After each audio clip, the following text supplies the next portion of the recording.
Ahí primeramente saludar a los que están viendo el video y a los últimos que se acaban de conectar.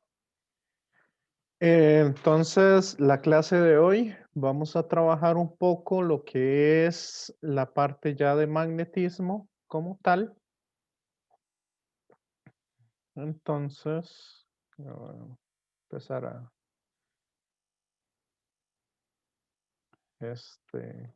compartir pantalla.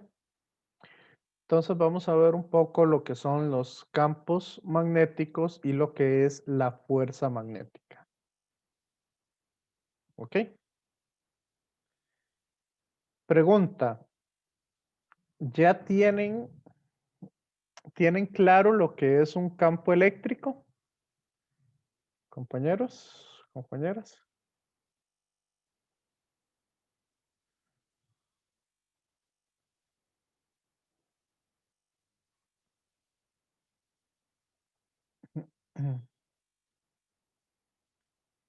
Ok, entonces supongo que sí.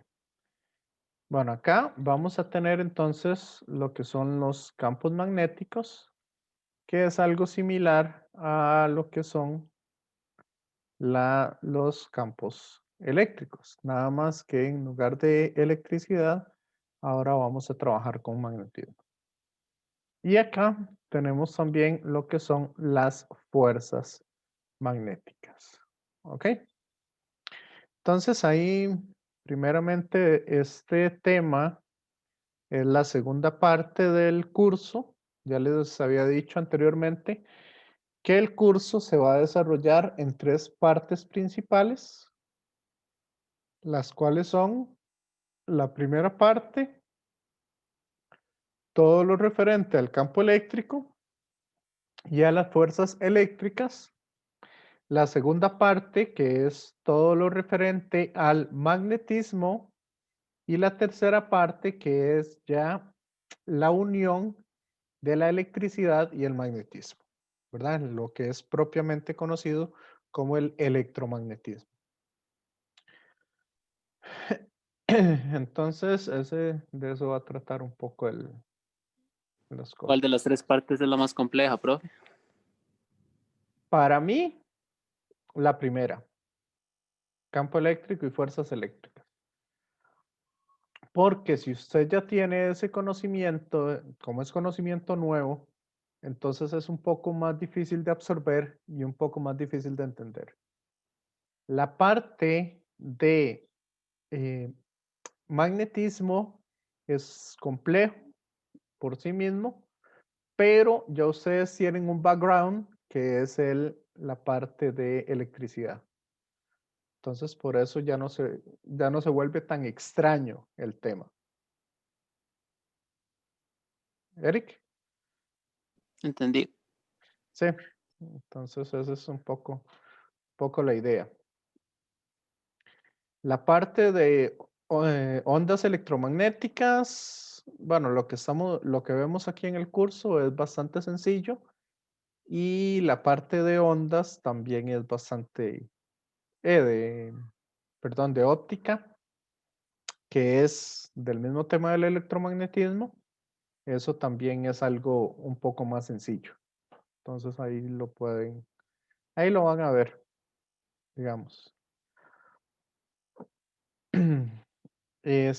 Bueno, acá, a diferencia de las cargas eléctricas, que ustedes se acuerdan que siempre teníamos una carga positiva y una carga negativa, ¿verdad? Esas dos cargas se atraen entre sí. ¿Ok? Entonces, la carga eléctrica era una propiedad de los diferentes materiales. Acá no. Acá el magnetismo es otra cosa un poco diferente. Primero, que el magnetismo no es algo propio de las cargas como tal, ¿verdad? O no es una cuestión implícita en la materia, sino que el magnetismo surge a partir de las cargas que están en movimiento.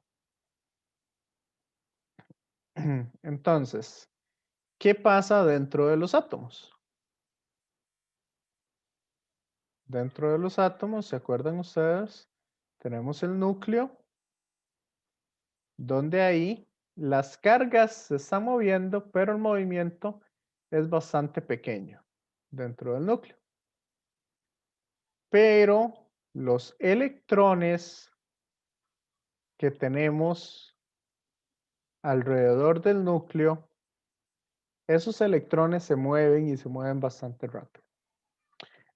Aparte de ello, también tienen un spin que hace que las partículas giren sobre su propio eje.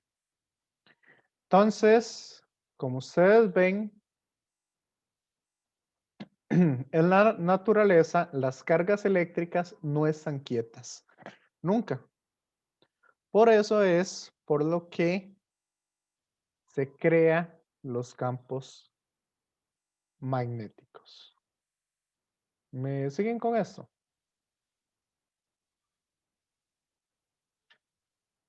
Sí. Sí, está bien.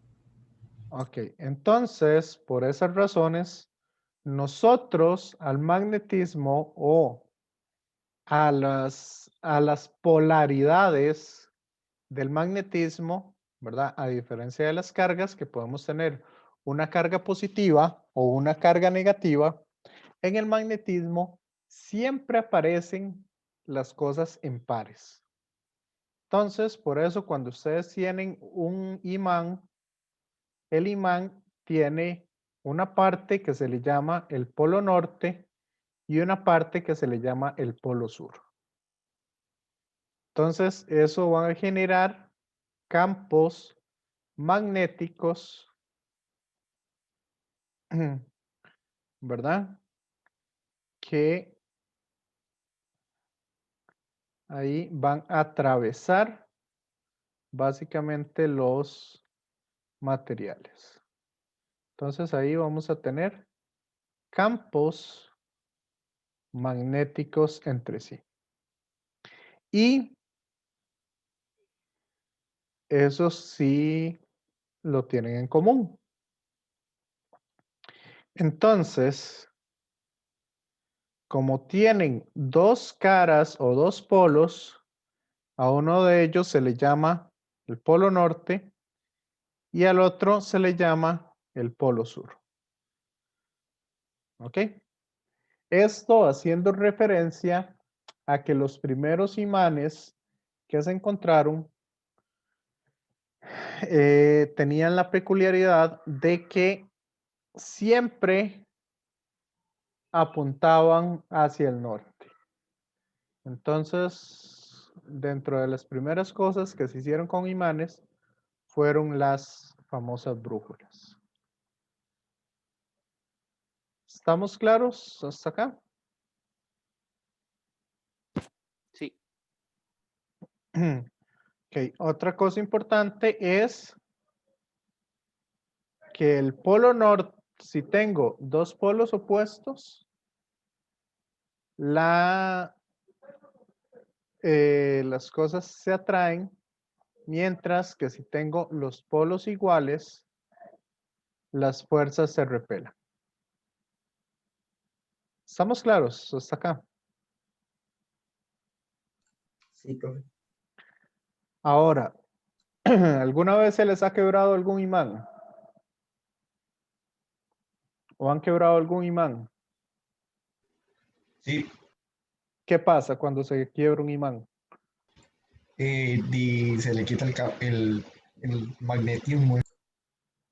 Se crean dos nuevos imanes. Más bien, si yo lo quiebro, lo que voy a crear son dos imanes diferentes. Nada más que ahora ya no vamos a tener polo norte, ya ahora no vamos a tener solamente polo norte, si se quebró justo a la mitad, no tengo solo polo norte o solo polo sur, sino que ahora tengo dos imanes que cada uno de ellos tiene su polo norte y su polo sur.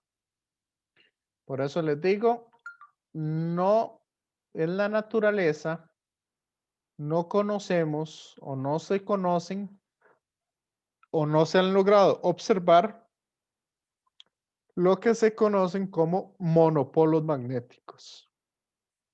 Un monopolo magnético es algo hipotético, ¿verdad? Puesto que nunca se ha logrado encontrar. Y es algo que dicen es un polo norte o un polo sur individual. Eso no existe en la naturaleza. ¿Estamos claros? Compañeros. Sí. Sí. Ok. Entonces, Profe, sí. ¿y los polos siempre están a dividir en el medio? ¿O cómo es que funciona eso? En realidad, eso es como una, por decirlo así, una forma de visualizarlo. Siempre se dice que se dividen a la mitad. La mitad es polo norte y la otra mitad es polo sur. Eso en realidad, vamos a ver. Por aquí estaba buscando un poco. Eso en realidad, con los imanes como tal, lo que se hacen es que se crean unas cosas llamadas dominios magnéticos dentro del material. No me voy a meter mucho en el asunto porque de esto es un tema mucho más complejo para trabajar, ¿verdad? Pero para que se den cuenta un poco qué es lo que pasa. Un material, digamos, como el hierro, tiene una infinidad de dominios magnéticos. Dominios magnéticos significa que el campo magnético está dado en una sola dirección. Por acá tengo un campo magnético hacia allá. Tengo un campo magnético hacia el otro lado dentro del mismo material y así sucesivamente. ¿Ok? Entonces, eso es lo que está pasando ahí. Ahora, cuando yo lo acerco a un campo magnético, esos dominios tienden a, vamos a ver si por acá hay alguna imagen. Ok.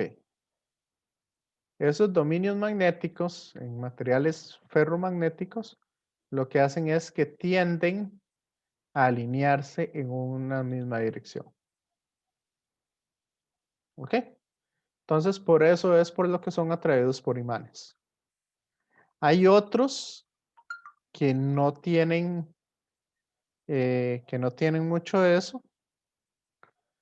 Entonces, por esa razón, ¿cómo es? Que los dominios magnéticos no se polarizan tan fácilmente y por eso no son atraídos por campos magnéticos. Un imán como tal, lo que se hace es que todo el material tiene un solo dominio magnético permanente. Entonces, por eso es por lo que está el imán. Y por eso se dice entonces que la mitad del imán es polo norte y la otra mitad es polo sur.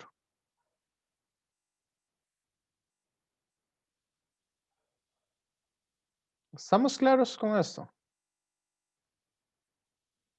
Compañeros, Sí. ¿sí se entiende esto? Sí, profe. Ok. Entonces, la Tierra como tal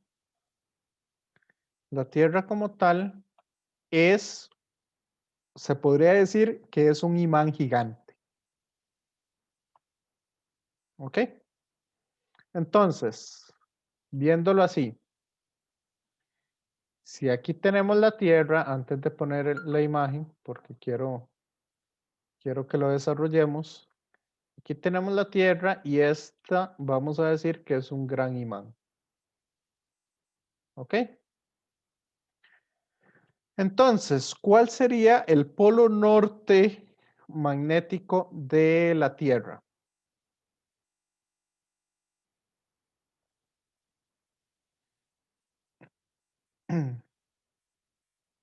Vamos a ver, si por acá ponemos un pequeño imán, el imán se atrae hacia el norte. ¿Me siguen?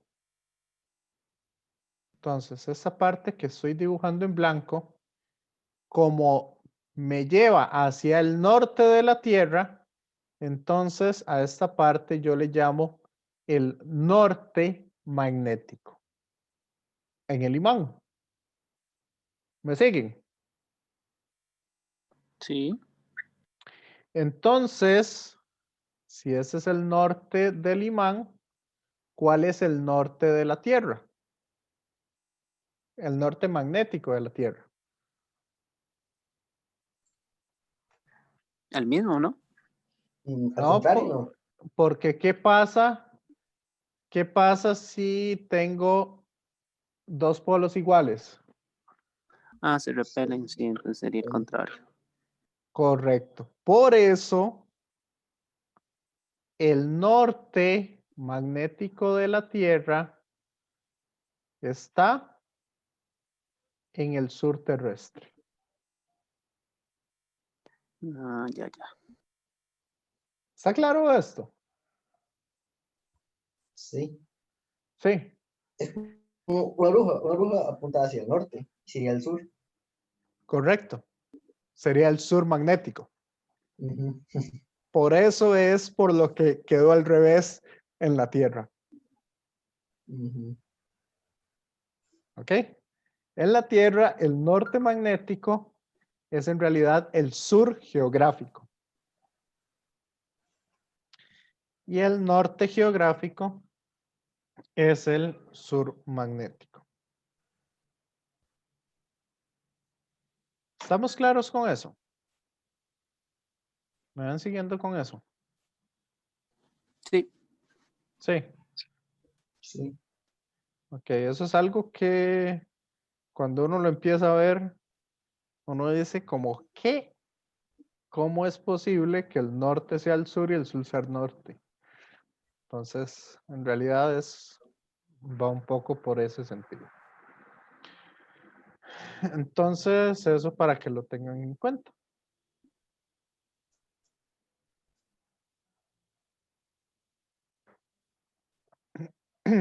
Ok.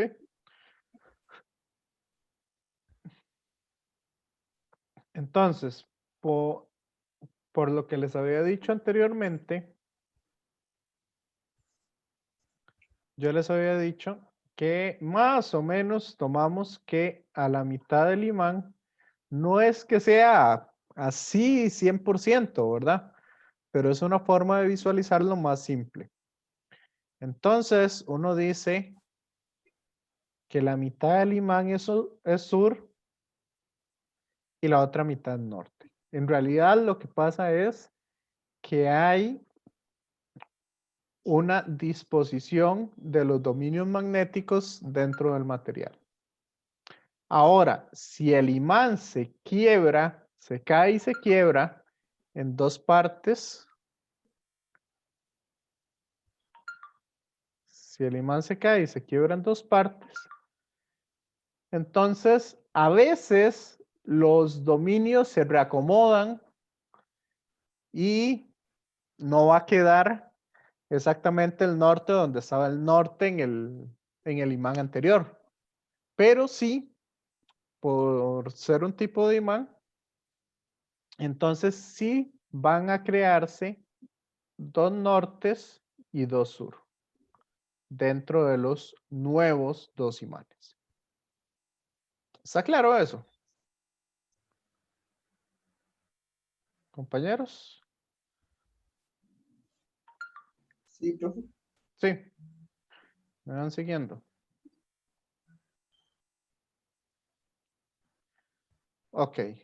Entonces, acá la primera evidencia de la relación que hay entre el magnetismo y las cargas en movimiento fue descubierto en 1820 por el científico danés Hans Christian Ørsted, quien encontró que en un alambre conductor de corriente desviaba la aguja de una brújula. Unos años más tarde, Michael Faraday y Joseph Henry descubrieron que un imán que se moviera cerca de una espira conductora generaría una corriente en la espira. Ok, esos fenómenos nosotros lo vamos a estudiar más adelante. Ahorita esta historia, si no me equivoco, fue ese científico Hans Christian Ørsted, que básicamente fue así como un... ¿Cómo es? La ciencia antes era como un circo, ¿verdad? Usted encontraba algo nuevo y usted iba y usted lo enseñaba a todo mundo. Por ahí yo había escuchado una historia donde hablaban un poco de esto, ¿verdad? Propiamente. Y fue que por accidente, cuando estaba trabajando con electricidad, puso, ¿cómo es? Puso un imán cerca de un cable eléctrico. Y cuando lo encendió, se dio cuenta que la aguja se empezó a mover. ¿Ok? Entonces, de ahí, empezó a ver que la electricidad realmente generaba un campo magnético. Ahora llegó, fue a la universidad, ok, y el asunto de la electricidad es el siguiente.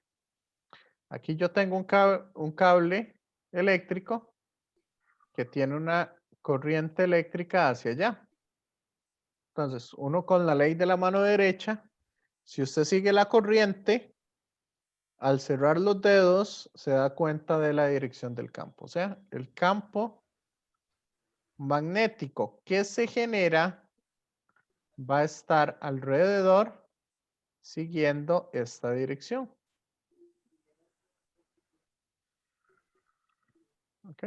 Ahí con la ley de la mano derecha se puede sacar. ¿Me siguen? Esa es la dirección del campo magnético.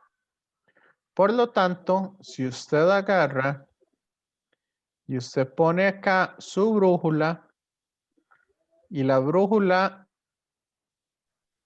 le indica hacia el norte, entonces el cable le va a generar un campo magnético en esta dirección, hacia el oeste, en este caso. Acuérdense, norte, sur, oeste, perdón, hacia el este, más bien sería. Entonces, este le genera un campo magnético hacia el este. Y como son vectores, la suma vectorial iría en la dirección noreste. ¿Me siguen? Compañeros. Sí. Norte, sur, oeste y este. Ok, entonces, eso fue lo que pasó en ese descubrimiento. Pero, cuando él llegó al laboratorio a enseñarles el experimento a todo mundo, según me dijeron, él puso el cable de este a oeste.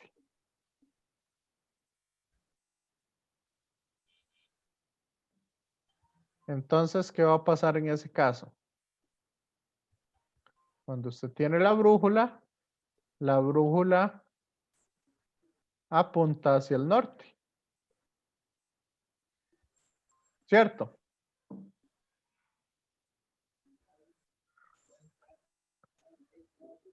Y el campo magnético apuntaba o en la misma dirección o en dirección contraria. Pero no importa. Entonces, ¿qué pasa si usted apunta los dos vectores hacia el norte? La Compañeros. aguja no se iba a mover, no se iba a mover. Exacto. Y eso fue lo que le pasó a él. Sí, La primera como que vez. no habría hecho nada.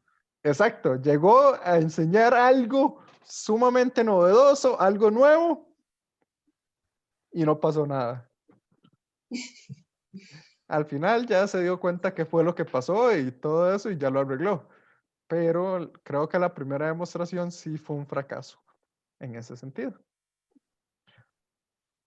Entonces, esta historia, o una de las cosas más importantes de esta historia, es que, bueno, primero uno tiene que saber las limitaciones. Exacto, así es, Fabián. Usted tiene el proyecto le funciona perfecto, llega donde el profe y falló. No se sabe qué fue lo que pasó. Entonces, esas cosas pasan. Y le pasan a los mejores, siempre les ha pasado. Esa es una de las cosas que hay ahí. Y lo segundo, bastante importante de esto, es que el campo magnético es un vector. ¿Ok? Y también cumple el principio de superposición. Entonces, si yo tengo dos campos magnéticos, la suma vectorial de ambos campos magnéticos es el campo magnético total. ¿Estamos claros?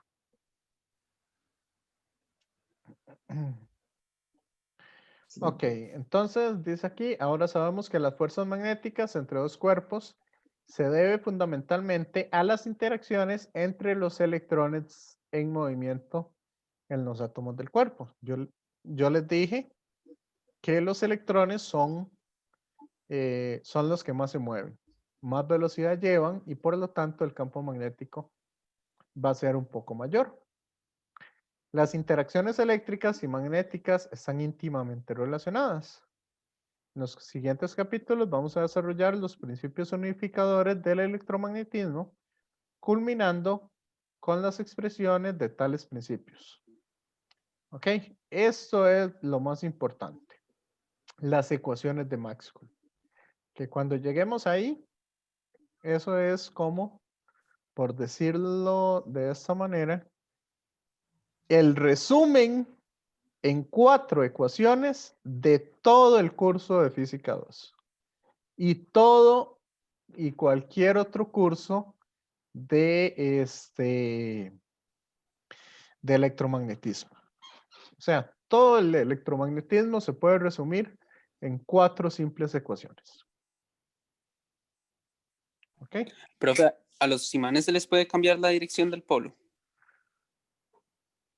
Es un poco complicado, en realidad, cambiarle esa dirección del polo.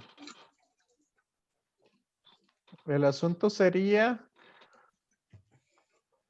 si uno lo mete en un campo magnético muy potente, de tal forma que cambien que cambie completamente ay, se me olvida cómo es los dominios magnéticos, y usted logra cambiar todos esos dominios magnéticos, puede hacer que se logre cambiar, digamos, la dirección del imán. Hay algunos imanes, digamos, bueno, los electroimanes, usted les puede cambiar la dirección de los polos magnéticos, simplemente cambiando la intensidad de la corriente. se cambia la corriente de signo y de esa manera puede cambiar en un electroimán. Pero un imán permanente es muy complicado. De poderse, yo creo que sí se puede. Pero como les digo, sería bastante complicado. Ujú. Ok. Ok, entonces, vamos a ver, bueno, ahí ya tenemos que entonces el campo magnético es un, ¿cómo es que se llama? El campo magnético es un vector y por lo tanto se tiene que sumar vectorialmente. Ok. Ah, bueno, los campos magnéticos, para que lo tengan presente, por lo general son campos magnéticos con valores muy pequeños. Por ejemplo, el campo magnético de la Tierra anda entre 25 y 52 o entre 22 y 52 por ahí, micro teslas. La unidad del campo magnético, bueno, el campo magnético se representa con una B. Y como les dije, la Tierra anda entre 22, 25 a 52 micro teslas, que esa es la unidad que se utiliza para lo que son los campos magnéticos. Dentro de los campos magnéticos más grandes que hay, digamos, industrialmente, ya estamos hablando de campos magnéticos del orden de de 1 a 3 telas. O sea, 1.000.000 no, 100.000 veces más fuerte que el campo magnético de la Tierra. Esos son los campos magnéticos que hay actualmente de forma industrial. Estos son los campos magnéticos que se utilizan en las máquinas de resonancia magnética nuclear. Profe, ¿y un imán promedio, como cuánto normalmente está? Uno Por lo, pequeño, gen- no sé. por lo general anda en el orden un poquito más alto que el de la Tierra. Unas 10 veces más alto, a lo mucho. Digamos, unas 10 veces es ya potente, pero por lo general Mm, anda cerca del orden del campo magnético terrestre. ¿Ya? sí. Por ejemplo, ¿se han visto o han escuchado las máquinas de resonancia magnética? Sí, Sí, las que hay en los hospitales. que uno lo meten y como que ve todo como un esquema óseo de una persona. Sí. Esas máquinas, digamos, son las que logran llegar de 1 a 3 telas. Por lo general son de 1.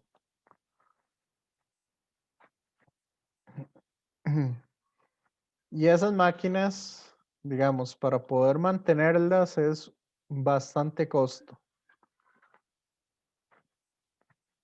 Construirlos es muy fácil.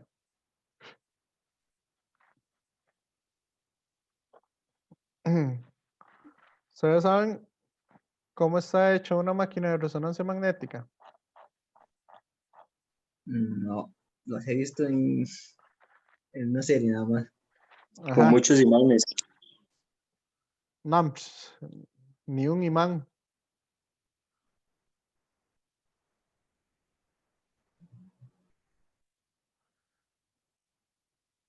Vamos a ver si se ve aquí alguna.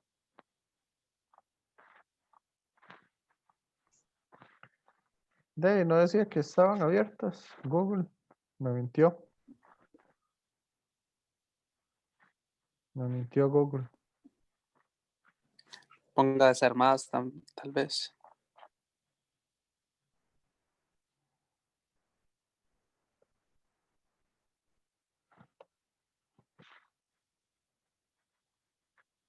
Ah, bueno, aquí hay una. Esto sí se logra ver.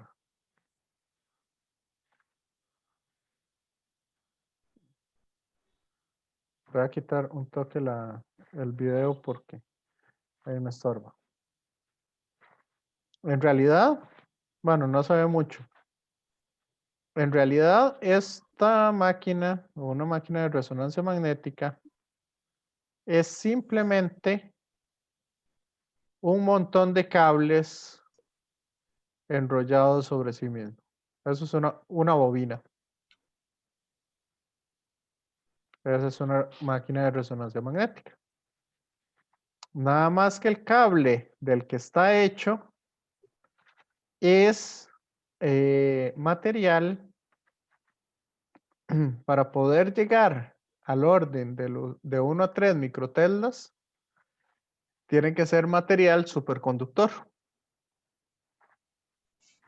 Y los materiales superconductores conocidos, por lo general, son, tienen que estar a una temperatura muy baja. Por lo tanto, por eso es por lo que ese cable está recubierto de nitrógeno líquido. Bueno, el nitrógeno líquido está entre la atmósfera y ese cable. Y después dentro, ahí a donde está el cable, lo que hay es, si no me equivoco, helio líquido para poder mantener las temperaturas que se necesitan. Y sería que como un cable grueso o un cable normal. Un cable Es promedio, que por decirlo. al ser superconductor no es necesario que sea tan grueso. Ya. Entonces, ahí para que lo tengan presente. Ok. Entonces, ¿qué cosas? Profe, una pregunta. Sí. Ese cambio, ese campo magnético que se crea es exactamente por el movimiento de la bobina impulsado por esos cables superconductores o por otra cosa. No, en realidad, eso lo vamos a ver la otra semana, que es lo que se conoce como las fuentes de campo magnético. Ok, sí, gracias. ¿Ya? Para uno crear un campo magnético, uno simplemente lo que hace es tener una partícula cargada y que tenga una velocidad. Ok. ¿Ok? Si la partícula cargada no tiene velocidad, no se crea campo magnético.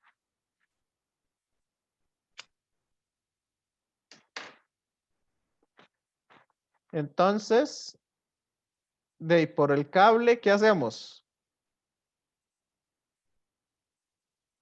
Metemos millones de partículas cargadas. ¿Cierto? ¿Y eso qué es? Millones de partículas cargadas moviéndose. ¿Cómo se le llama eso?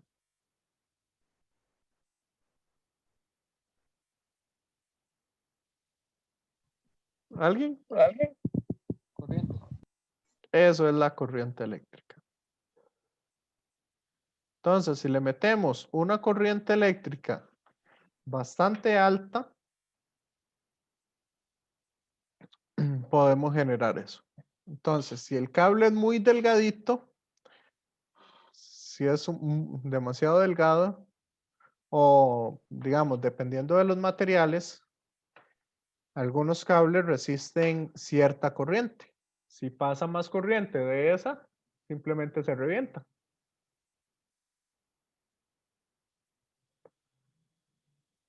Que ese es el principio que tienen los fusibles.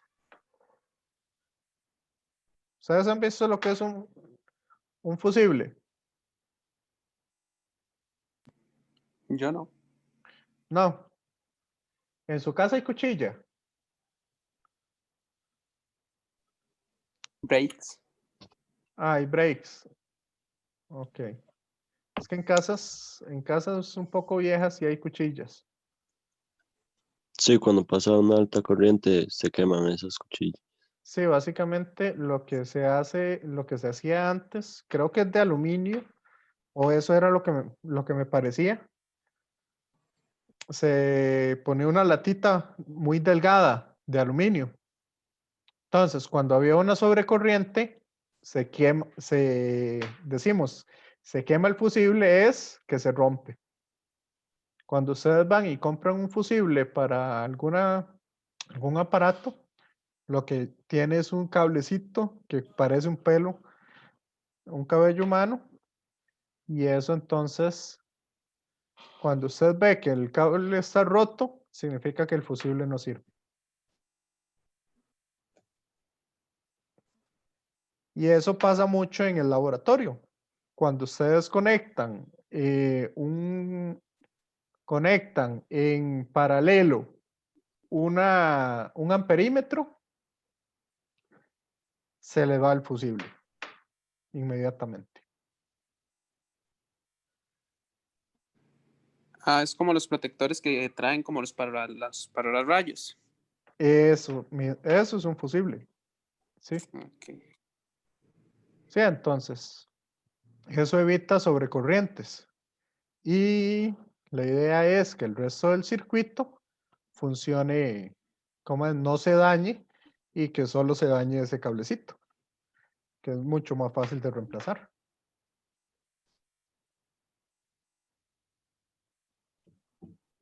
¿Ok? Bueno, entonces, lo que les estaba hablando un poco acá es la parte de las fuerzas magnéticas. Entonces, solamente van a sentir fuerza magnética las cargas que están en movimiento. ¿Ok? Una carga o una corriente genera un campo magnético. Yo no voy a sentir, o un campo magnético no lo va a sentir una carga que esté quieta. ¿Ok?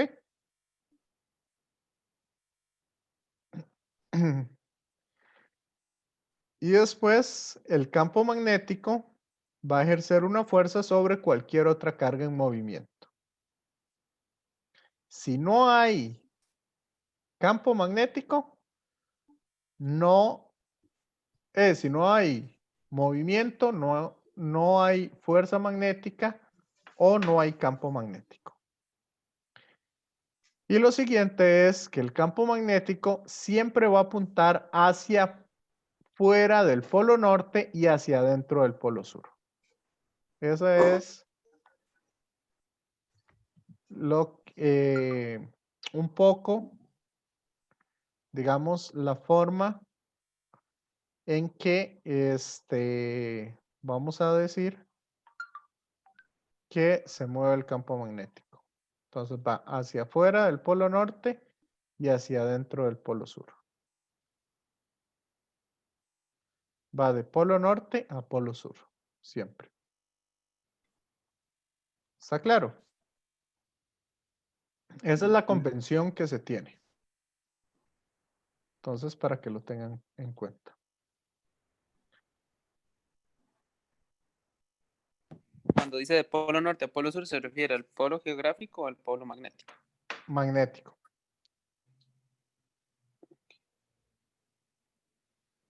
Esa es la convención que vamos a seguir nosotros. La fuerza magnética va a ser proporcional a la carga en movimiento, al campo magnético y a la velocidad de la carga. Y la dirección de la fuerza es perpendicular a la velocidad y al campo magnético. Entonces, ¿qué producto vectorial hace que las cosas sean perpendiculares? O sea, si yo tengo una velocidad y tengo un campo magnético, Cruz. entonces es el producto cruz. Correcto.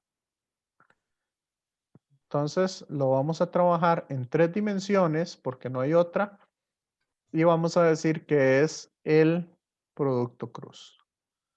Acá lo podemos ver desarrollado. La velocidad de la partícula va en esta dirección. El campo magnético va hacia allá. Y la fuerza siempre va para arriba. Entonces, por eso vamos a usar la ley de la mano derecha. Para seguir la dirección de la fuerza. ¿Se acuerdan la ley de la mano derecha? ¿En qué dirección es que la cerraba uno? En la dirección de la fuerza. No. Hacia Uno, adentro, ¿no? Hacia adentro de uno. ve, voy a poner el video para mostrárselo. Ok, ustedes estiran los dedos o la punta de los dedos va en la dirección de la velocidad, que en ese caso va hacia mí o hacia ustedes. Ok. La palma de la mano va a dirigirse en la dirección del segundo vector, que en este caso es el campo magnético. Por eso uno dice la sierra hacia el campo magnético.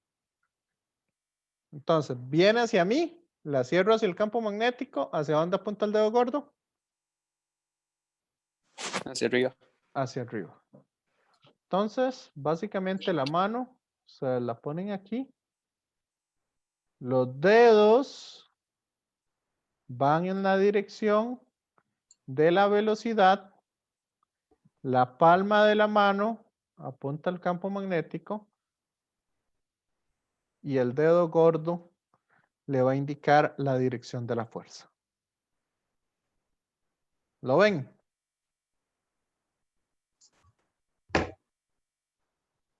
Compañeros. Sí. Sí. Entonces, así es como se usa la ley de la mano derecha.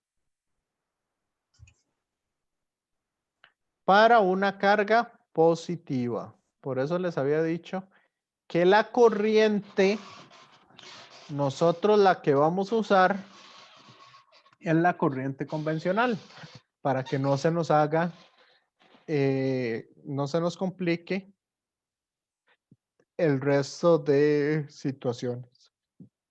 Entonces, la fórmula es fuerza es igual a Q por V cruz B. Las unidades, ya les había dicho que un Tesla son las unidades que se utilizan y un Tesla corresponde a un Newton por amper metro, que este es en el sistema internacional. ¿Ok? También hay otras que se usan, que es como el campo magnético es muy pequeño, se utilizan lo que son los Gauss, que es otra forma de medir el campo magnético. Y un Gauss son 10 a la menos 4 teslas. ¿Ok?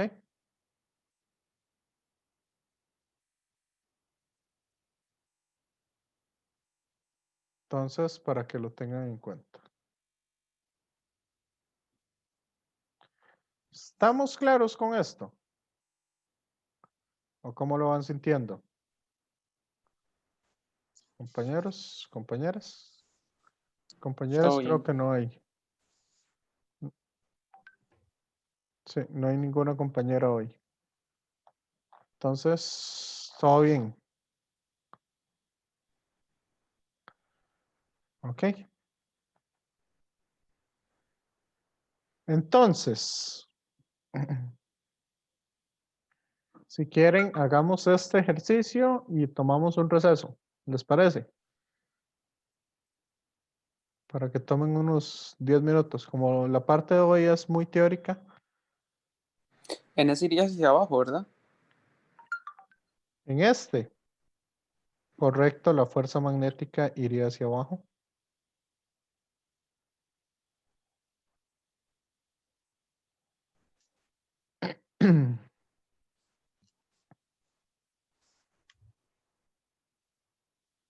Entonces, acá vamos a ver una cosa. Yo prefiero, digamos, para entender un poco mejor las cosas, yo prefiero dibujar un vector que sea así diagonal como este. Yo prefiero sacarlo en dos componentes. Voy a sacar una componente que es paralela, que es perpendicular, y una componente que es paralela al campo magnético. ¿Les parece?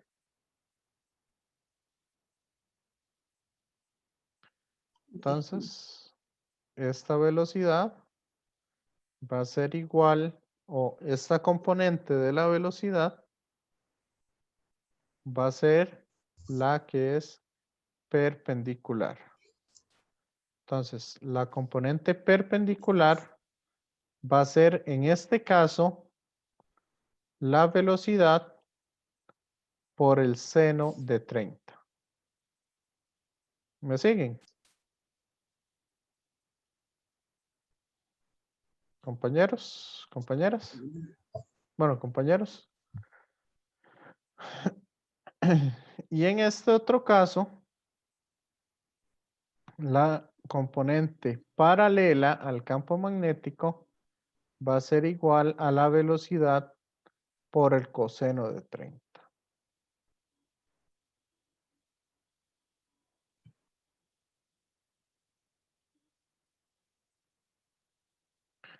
¿Me siguen con esto? Compañeros.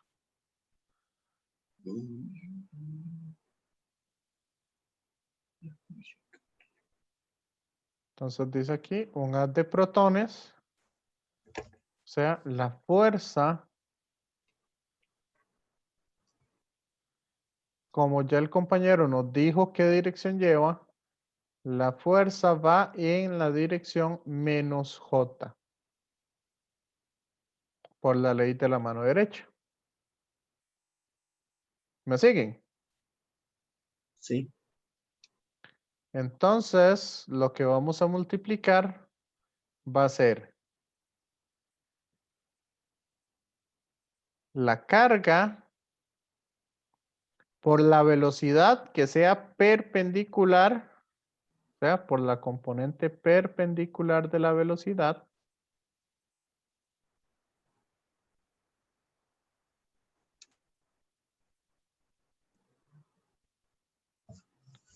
y lo vamos a multiplicar también por el campo magnético.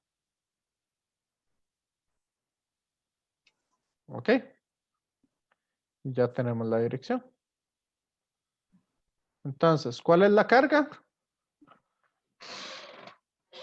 del protón?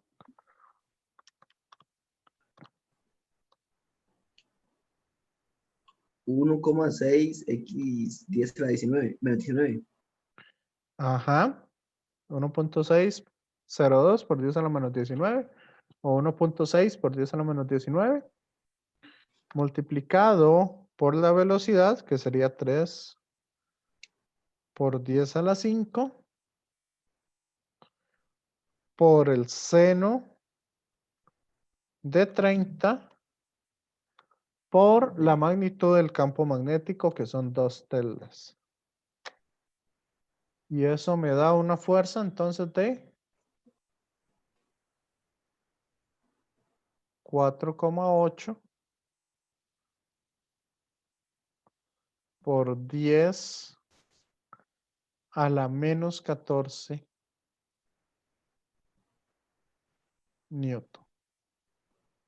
En la dirección menos J.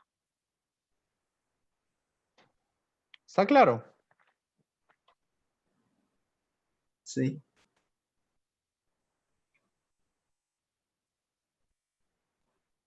Entonces, esta es la fuerza que está sintiendo cada uno de esos protones. Esa es una fuerza inmensa.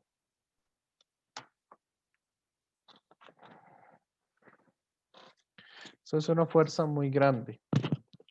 Porque, ¿cuál es la aceleración que sienten los protones? Gracias a ese campo magnético.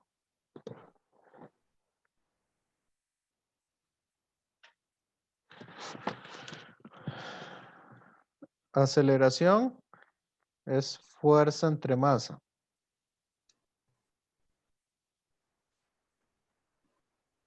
Y la masa del protón es 1.67 por 10 a la menos 27.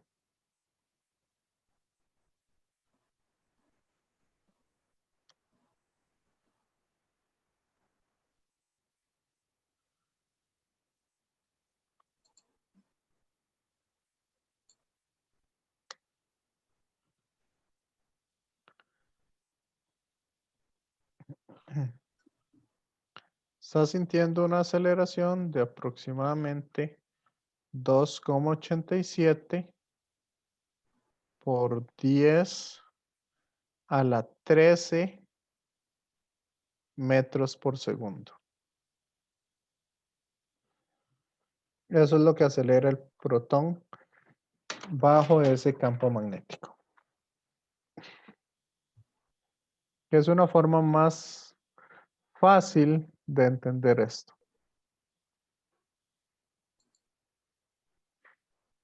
Ya, de visualizar las cosas. Entonces, ¿cómo ven ese campo magnético de 2 celdas?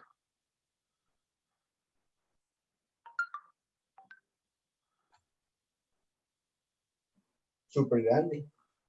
Enorme. Correcto. En realidad, así nada más como para que tengan una idea, ustedes saben que los protones se mueven sobre o giran sobre sí mismos.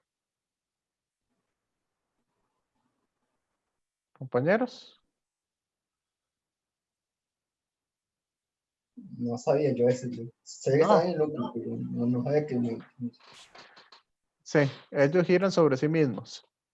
Eso hace que tengan un spin, los Ah, sí, electrones. ya me acordé. Los protones. Ujú. No solo los electrones tienen spin, sino los protones también tienen spin. Y ese spin de los protones, cuando yo les dije que un campo magnético de 2 telas, ese era uno de resonancia magnética. En realidad, la forma en que funciona una máquina de resonancia magnética es que hace que todos los spines de los protones del átomo de hidrógeno se alineen. Entonces, alinea todos los átomos de hidrógeno en una dirección. Nada más que es un campo magnético regulado, entonces los alinea y después los desalinea. Ya se pone el campo y después se quita, se pone y se quita. Entonces eso empieza a crear ondas, que las ondas es lo que se lee y con eso se interpreta la imagen. Por eso es por lo que sale una imagen de una máquina de resonancia magnética. Y por eso se pueden lograr ver tumores o se pueden lograr ver diferentes cosas, de acuerdo a la cantidad de átomos de hidrógeno que existan en una zona del cuerpo. ¿Y las radiografías? Ah, eso es muy diferente. Eso lo vamos a, por lo menos el principio básico, lo vamos a ver cuando veamos ondas electromagnéticas. Una radiografía es una onda electromagnética muy energética. Entonces lo que hace es que pasa a través del cuerpo humano,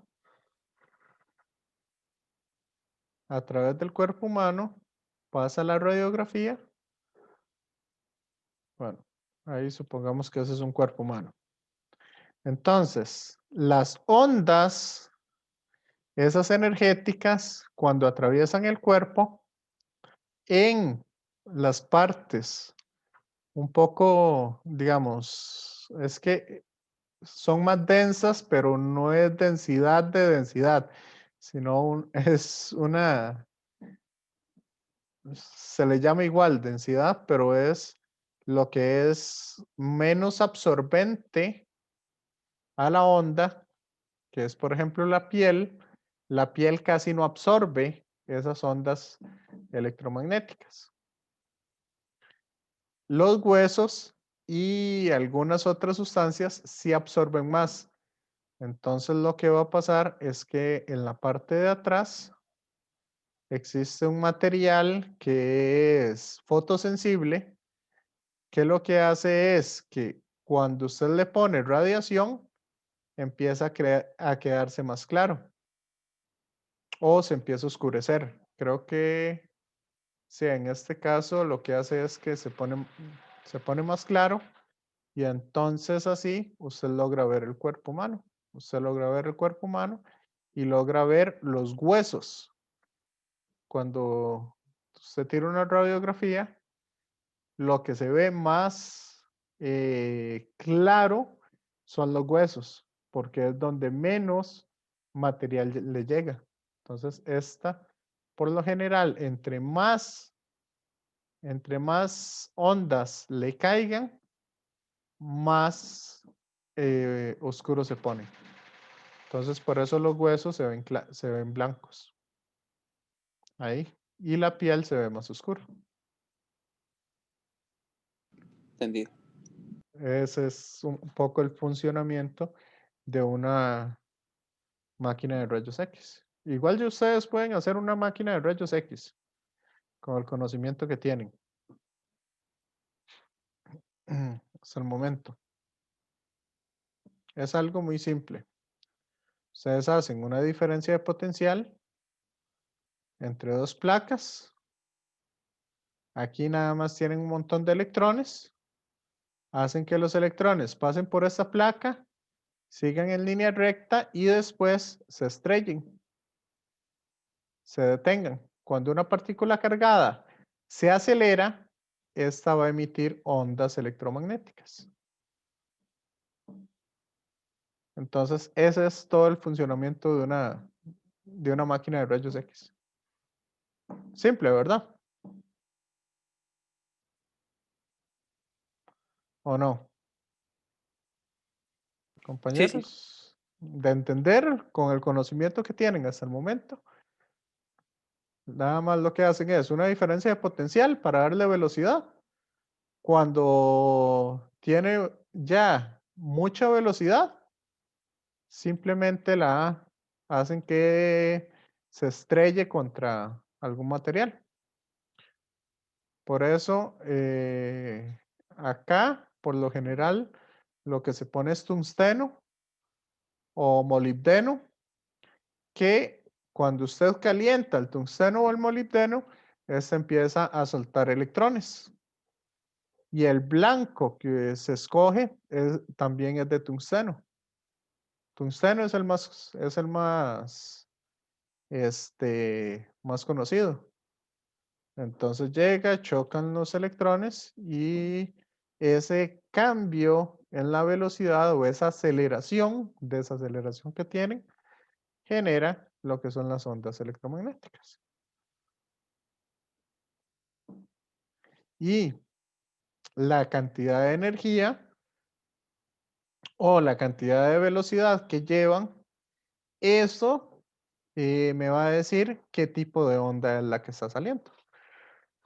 Entonces se buscan que esos electrones lleguen a velocidades de tal forma que las ondas que salgan de ahí sean ondas de rayos X.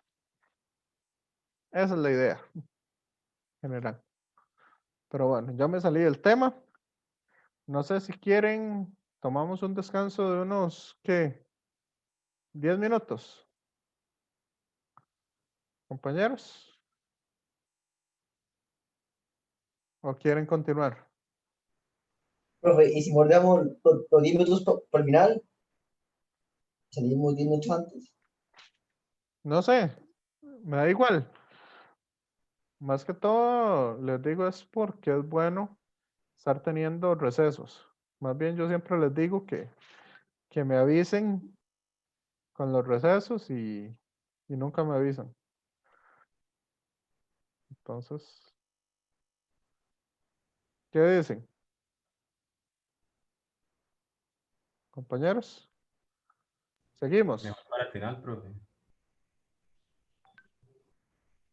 Todavía no están tan cansados. No, No, no, no, sí, para el final. el tema ha sido bonito hoy. Está interesante. Sí, sí. Ah, bueno. Sí, sí. Ok, entonces continuemos un poco con esta parte de líneas de campo magnético. Como les había dicho, las líneas del campo también siempre van de norte e ingresan por el sur. Y las líneas siempre son continuas. ¿Ok? Si ustedes logran ver acá, ninguna línea es discontinua. Aquí igualmente esta línea al final se une con esta. Y esta se une con esta otra.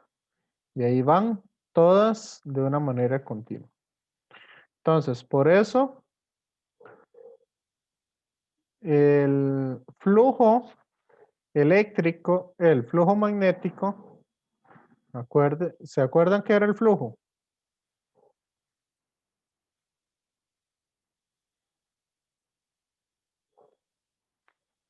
El flujo es la cantidad de líneas que hay por unidad de superficie.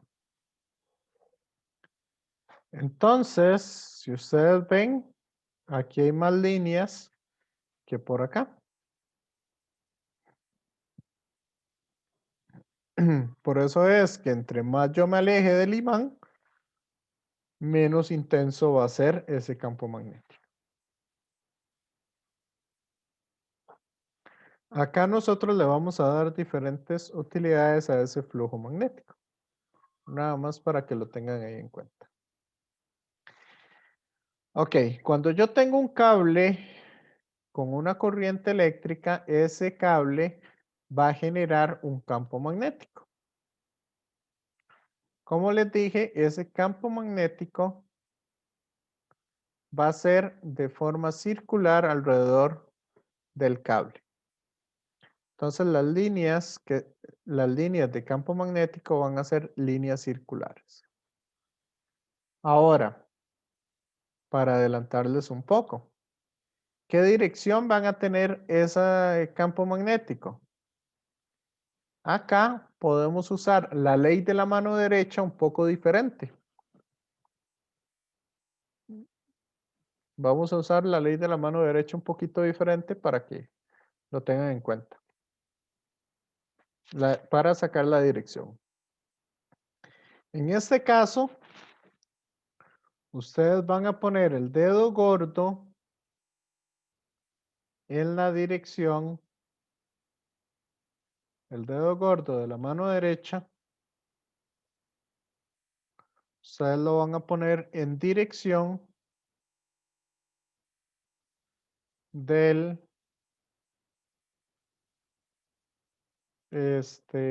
la corriente. ¿Ok? ¿Está claro? Ahora, ¿hacia dónde cierran ustedes la mano? Si lo hacen eso, Hacia abajo. vean que los dedos se cierran en esta dirección.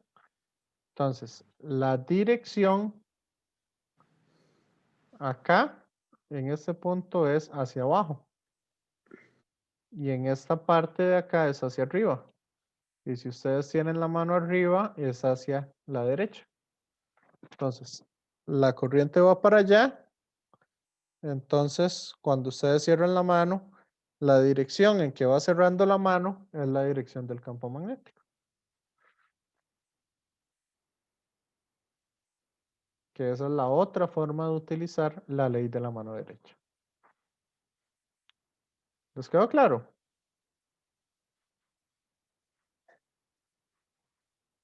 Compañeros. O las compañeras que nos estén viendo. ¿Les quedó claro?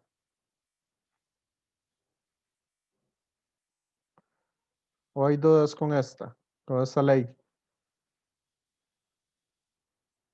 ¿Podría volver a repetirla, profe? Es que no sé, como que me perdí. Vamos a ver. Agarro un lapicero.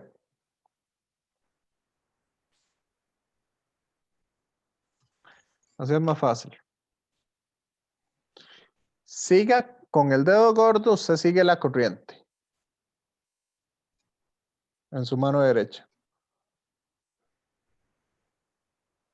Entonces, si usted está arriba, va hacia allá. Ahora, si usted está aquí de medio lado, va hacia arriba. Si usted está abajo, va hacia allá. O si usted está de este lado, va hacia abajo. ¿Ve? Entonces usted va dando vueltas, usted va girando en este sentido. El dedo gordo va en la dirección de la corriente.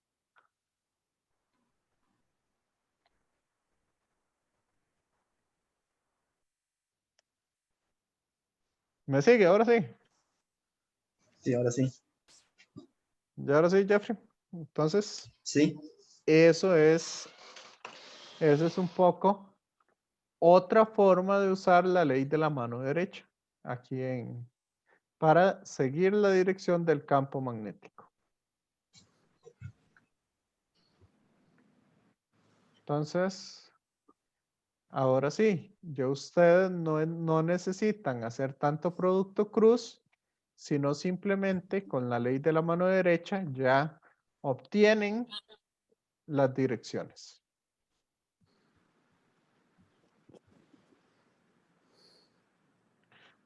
Ok, más que todo para que lo tengan ahí en cuenta.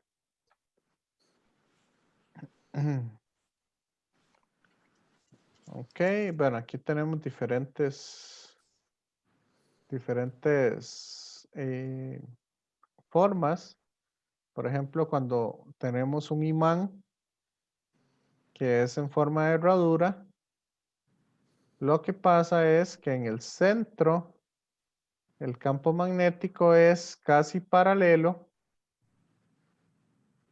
nada más que tenemos unas distorsiones acá en lo que serían las esquinas. Para efectos del curso, estas distorsiones, simplemente decimos esas distorsiones no existen. ¿Ok? Entonces vamos a decir esas cosas que generan cosas raras, simplemente ni las tomamos en cuenta. Igual acá, cuando tenemos... ¿Perdón?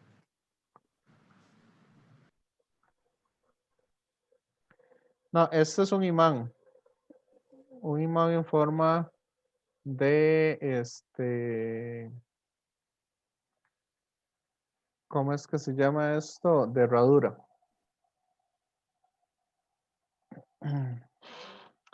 Igual, cuando nosotros tenemos un cable que genera una espira, o un cable con una espira, el campo magnético siempre va a ir rodeando la espira. ¿Ok? Igual cuando lo que tenemos es un solenoide. ¿Han escuchado la palabra solenoide? ¿Todos? ¿O no? Sí, Sí. Ok. Yo lo voy a llamar de dos maneras. Bobina o solenoide. esa es la vara que usan en las máquinas de resonancia magnética, ¿verdad? Sí. Pero casi siempre lo que hacen es que, digamos, la longitud es muy pequeña. Lo que hacen es más bien poner alambres sobre o poner cables encima de esos cables para que la longitud sea más pequeña. Entonces, eso de ahí es una bobina o un solenoide. Yo los voy a usar como si fueran sinónimos. Y más adelante les hablo de los toroides. Por hoy hay muchos conceptos que les estoy dando nuevos, entonces para que los tengan en cuenta.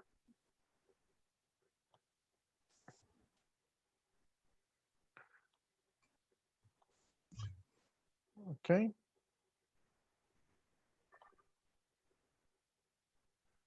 Entonces, bueno.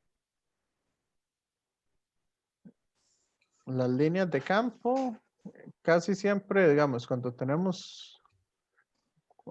teníamos clases presenciales, casi siempre llevaba un par de imanes y limadura de hierro para que vieran bien las líneas de campo. Ahí lo pueden buscar un poco en algún video para ver esas líneas de campo. ¿Ok? Ahora, ¿qué pasa con la ley de Gauss? ¿Qué pasa si queremos aplicar la ley de Gauss en el magnetismo? Compañeros, ¿qué pasaría ahí?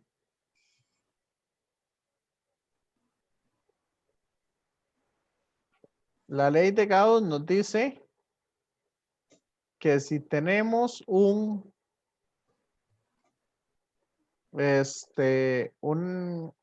superficie cerrada, ¿verdad?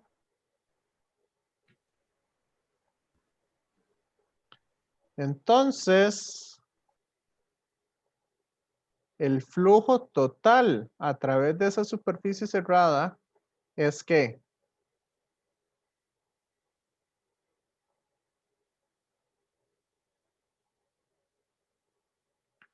El flujo total va a ser igual a ¿qué?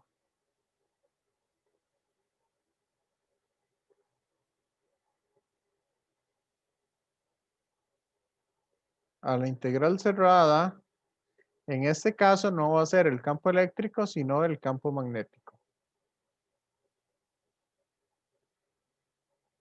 Producto punto diferencial de área.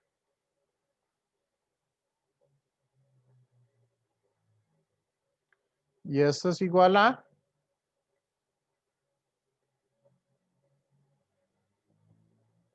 compañeros. En el caso del campo eléctrico era el flujo total es igual a la carga encerrada entre epsilon sub 0. ¿Se acuerdan?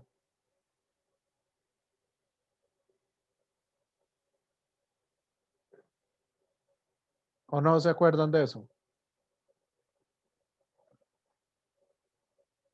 De la ley de Gauss. Compañeros.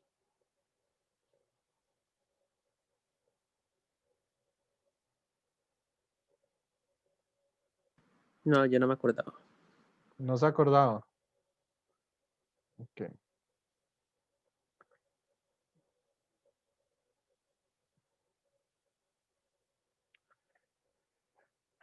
Entonces, en el caso de el magnetismo, la integral cerrada del campo magnético, producto punto diferencial de área,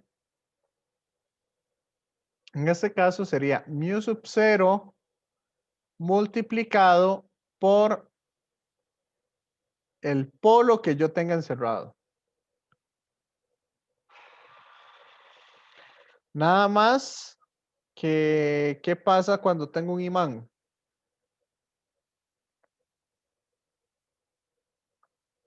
¿Qué pasa con polos nortes y polo sur?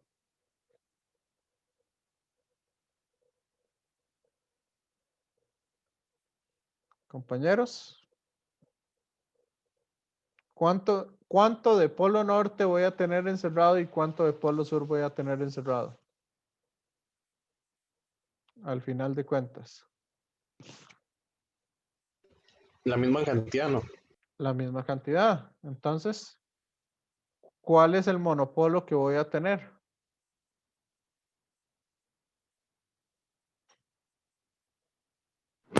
El que lleva la dirección de la corriente. No. No voy a tener nada encerrado. Por eso lo que nos dice la ley de Gauss es que eso es igual a 0.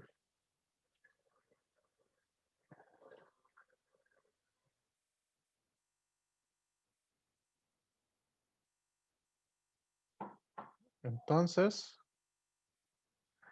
eso es lo que nos da la ley de Gauss. Acá, más adelante, aquí no va a ser tan importante, pero ya que estamos viendo flujo magnético, cuando yo saco el flujo sobre una cara nada más o una superficie no cerrada, compañeros, cuando saco el flujo magnético sobre una sola superficie, eso es de interés. Y va a ser el campo magnético, va a ser la integral de B punto diferencial de área. Y eso va a tener una importancia. Por eso, el flujo magnético, las unidades que tienen es el Weber. ¿Ok? Entonces, el cambio magnético, yo lo podría ver como el cambio de flujo en un área determinada. ¿Me siguen? Con esto. Igual eso lo vamos a retomar más adelante. Entonces, por el momento, nada más me interesa que el flujo sobre una superficie cerrada, eso es 0. ¿Ok? Y sobre una superficie plana, simplemente va a ser el campo magnético producto punto el área. En este caso, como ustedes pueden ver, tenemos que el campo magnético va hacia allá y tenemos un área en esta dirección. O, ¿verdad? O la dirección del área iría hacia acá. Bueno, no, mentira. La dirección del área sería esta dirección hacia allá.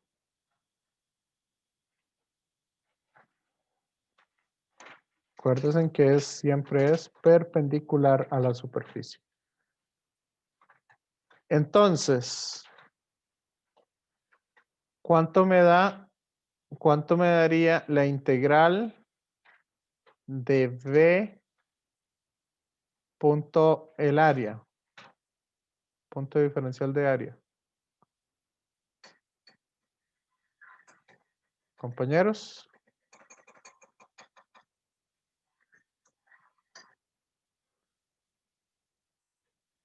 En este caso sería el campo magnético total, como es uniforme, por el área, por el coseno del ángulo que hay entre esos dos vectores.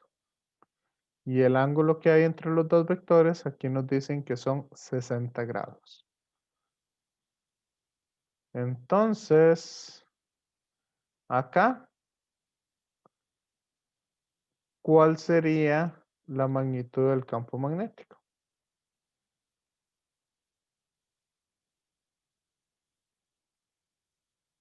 Eso sería el flujo en una superficie específica. ¿Me siguen con esto o no? Compañeros. Compañeros, ¿me van siguiendo o no?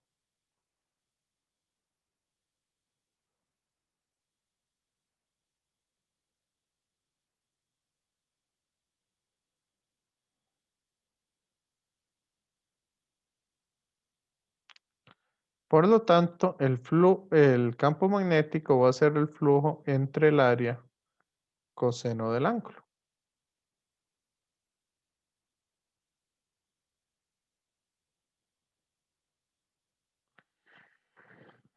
Y nos dicen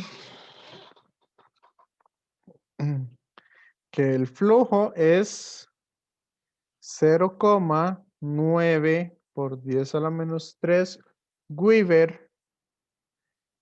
Y el área nos están diciendo que es 3 centímetros cuadrados. O sea,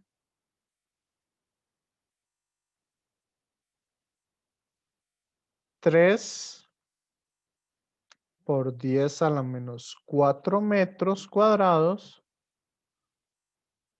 multiplicado por el coseno de 60 grados, que es el ángulo que hay entre los dos. Entonces, el campo magnético total sería, en ese problema, de 6 telas. ¿Me van siguiendo? ¿O ya los dejé botados, compañeros?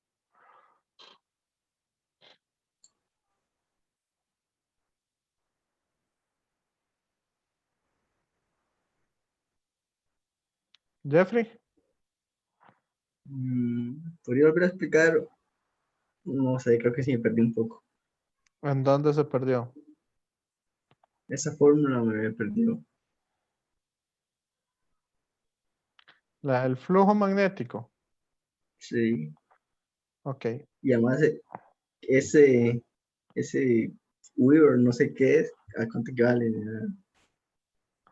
Ah, 0,9 miliweber. Sí, nunca he escuchado ese, Esa unidad. sí. Ok, esta es la unidad del flujo magnético. En el caso del campo magnético, decíamos que el flujo, del flujo eléctrico era la integral del campo eléctrico producto punto diferencial de área. ¿Se acuerda de esto? Sí. Que si lo hacíamos cerrado era la ley de Gauss. La carga encerrada entre epsilon sub 0. ¿Se acuerda de esa ley de Gauss? Sí, de ahí sí me acuerdo. Ok. Ahora, en el caso del campo magnético, no me sirve la ley de Gauss, porque la carga total encerrada no es, o no puedo tener una carga, un polo encerrado, por decirlo así. En el caso del campo magnético, yo puedo encontrar el flujo magnético a partir de la integral del campo magnético por el diferencial de área.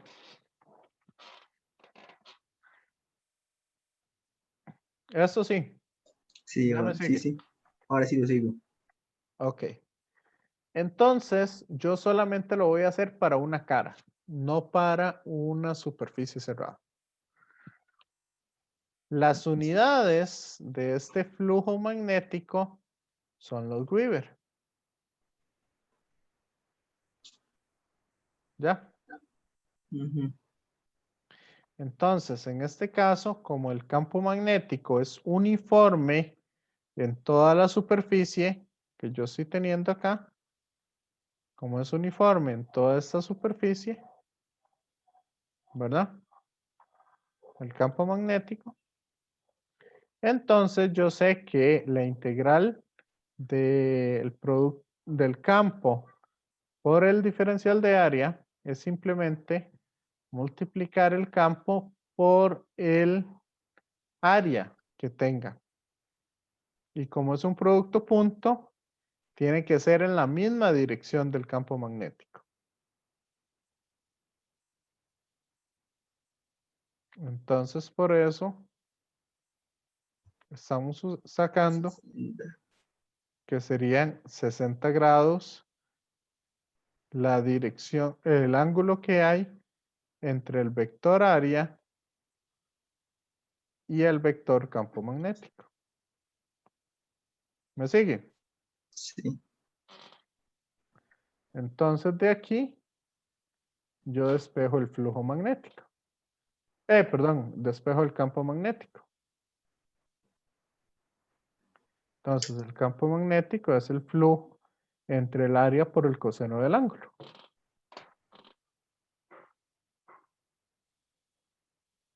¿Me sigue? Sí, ahora sí, ahora sí. Ya, ahora sí comprendí. Ok. Ahora, Gracias. estos 3 centímetros cuadrados los quiero pasar a metros. Como yo sé que 1 centímetro a metro es 10 a la menos 2, como es cuadrado, entonces sería 3 por 10 a la menos 4.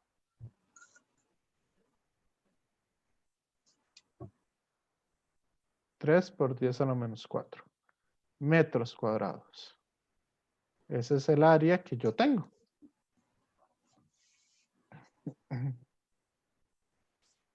Meto los valores y encuentro que el campo magnético es de 6 telas.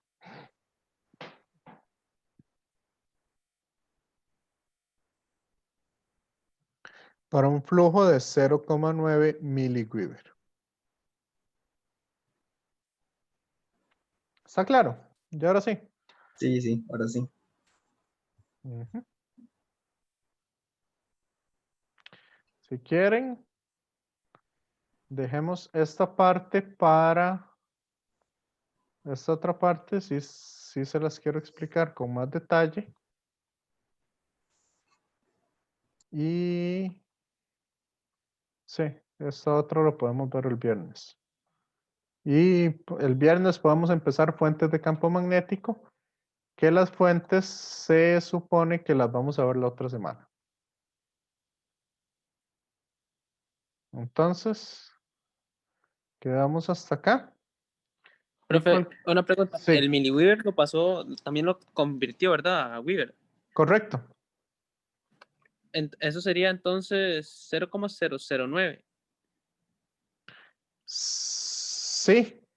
No, 0,9 sería 0,0009. Ok, sí, sería 6. Ah, ok. Yo lo pongo más fácil por 10 a la menos 3. Lo pongo en la calculadora.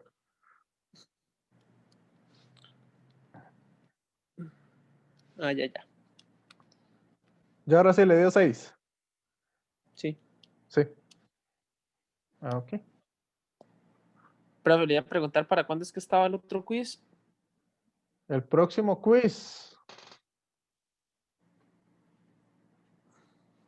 Dame un segundito. Profe, la tarea de los problemas anteriores todavía no está resuelta. Bueno, revisada. El asistente me dijo que la iba a revisar esta semana, pero no recuerdo. No he visto. Es que me centré a revisar unas cosas de Física 1. Entonces no he visto si ya la revisó.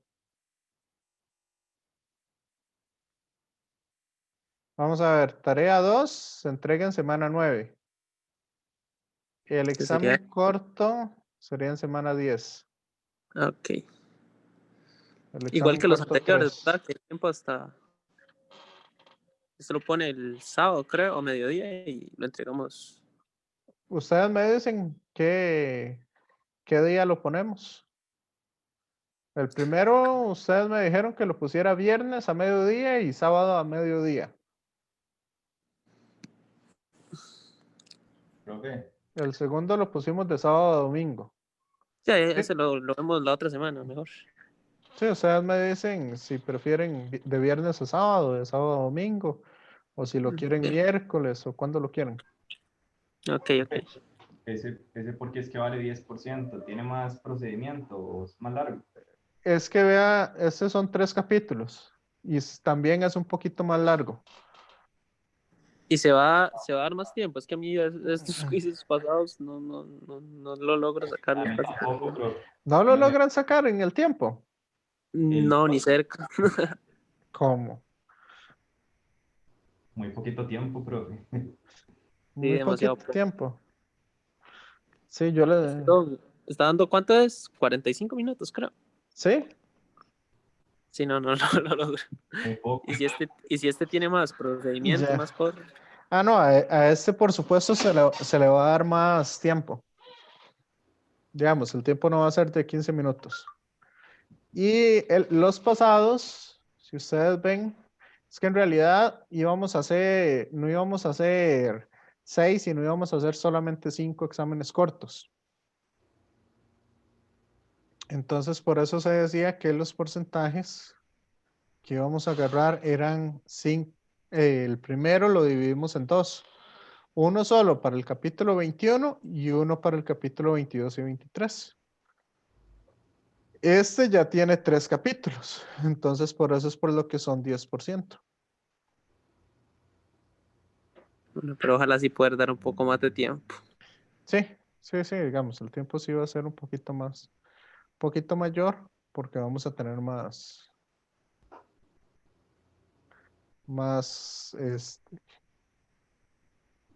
preguntas. Y vamos a ver.